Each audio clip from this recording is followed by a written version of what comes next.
9 साल की दीपिका पटेल जिंदगी और मौत के बीच झूल रही है। टीचर के थप्पड़ ने इसका ये हाल किया।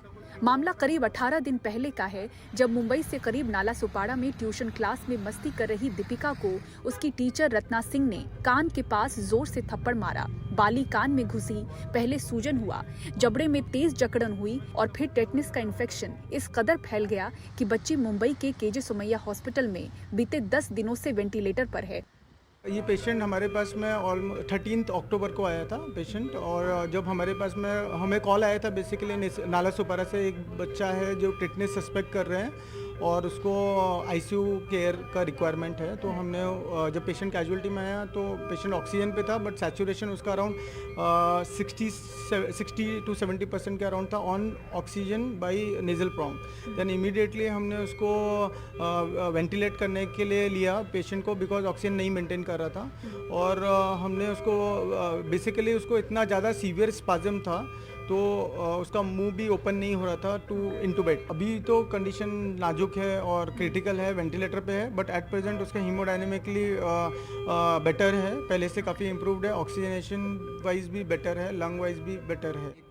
माता पिता बताते हैं कि कई क्लिनिक्स और अस्पताल के उन्होंने चक्कर काटे, कहीं से भी इलाज नहीं मिला, जिसमें बच्ची की हालत और बिगड़ती चली गई। फिर जाकर मुंबई के केजे सुमैया हॉस्पिटल में बेड मिला। परिजनों ने शिक्षिका के खिलाफ शिकायत दर्ज करवाई, अब सख्त सजा चाहते हैं।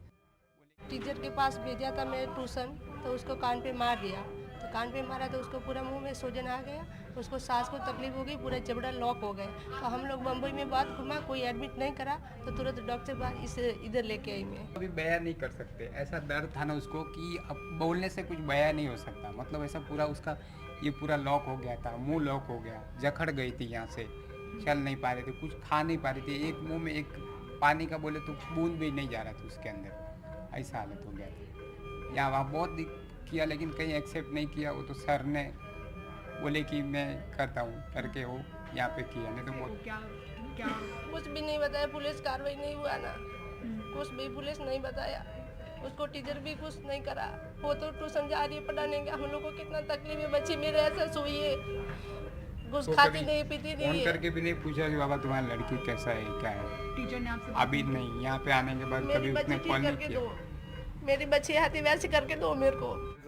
पुलिस ने आरोपी टीचर के खिलाफ मामला दर्ज कर पूछताछ के लिए नोटिस भेजा है। तो त्यामुळे त्यांनी एफआयआर दिलेली आहे। हमने एफआईआर दर्ज की है। डॉक्टर का सुझाव ले रहे हैं कि मारने से बच्ची की ये हालत हुई है या दूसरी वजह से, ये समझने के बाद कार्रवाई करेंगे। फिलहाल हमने पूछताछ के लिए शिक्षिका को नोटिस भेजा है। तिला आम्ही सध्या नोटीस दिलेली आहे। टेटनस बैक्टीरिया किसी शरीर में टूटी हुई त्वचा के माध्यम से आमतौर पर चोट के माध्यम से प्रवेश कर सकता है। खासकर तब होता है जब घाव गहरा या गंदगी से दूषित हो। टीका अगर नहीं लिया हो तो संक्रमण घातक साबित होता है, जैसा कि इस बच्ची के मामले में हुआ। तुरंत इलाज की आवश्यकता पड़ती है, लेकिन दीपिका के मामले में कई दिन इसकी चोट की गंभीरता को समझने और आईसीयू बेड की तलाश में बर्बाद हुए। इसलिए आज इस बच्ची के शरीर में टेटनस का प्रभाव ब्रेन तक पहुंच चुका है। अब मुंबई का केजे सुमैया हॉस्पिटल और डॉक्टर इरफान अली की टीम बच्ची को बचाने में जुटे हैं। मुंबई से कैमरामैन राजेंद्र दयालकर के साथ पूजा भारद्वाज, एनडीटीवी इंडिया।